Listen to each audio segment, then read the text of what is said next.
किछि दुर्घटना घटुछि। तेबे आज रेल धारणा रे दुईटी गोरु चोरुथबा समय मालवाही ट्रेन आगकु चली आसिथिले। फଳରେ ट्रेन माड़ होई दुईटी गोरुଙ୍କ अवस्था गुरुतर होई पड़िछि। तेबे एने ग्रामवासी रेल धारणा रे नाली पताका देखाई ट्रेन को अटकाइबा सहित क्षतिपूरण दाबी करिसेंति।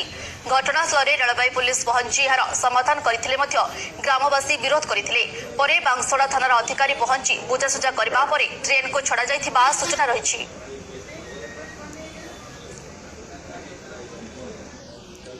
गाई षंढ दी जन चला बाटर जदि ढिंकिया न देवे एवं सिक्यूरिटी जदि न रहिबे ताने हम गाई एवं गुटे षंढ दी जन को माड होई कि दी जन एमि देइछन गेट मोर जदि गाई बाछुरी एमि होती सिक्यूरिटी न दियो ताने हम गां गालु हम चलिमु कि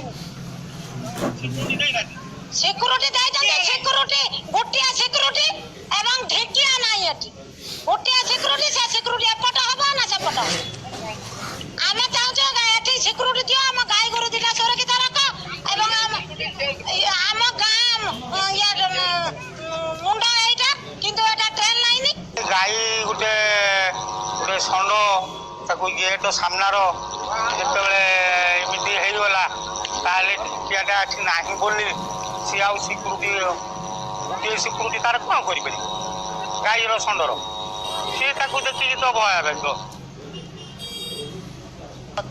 बौद्ध जिला सदर थाना पुलिस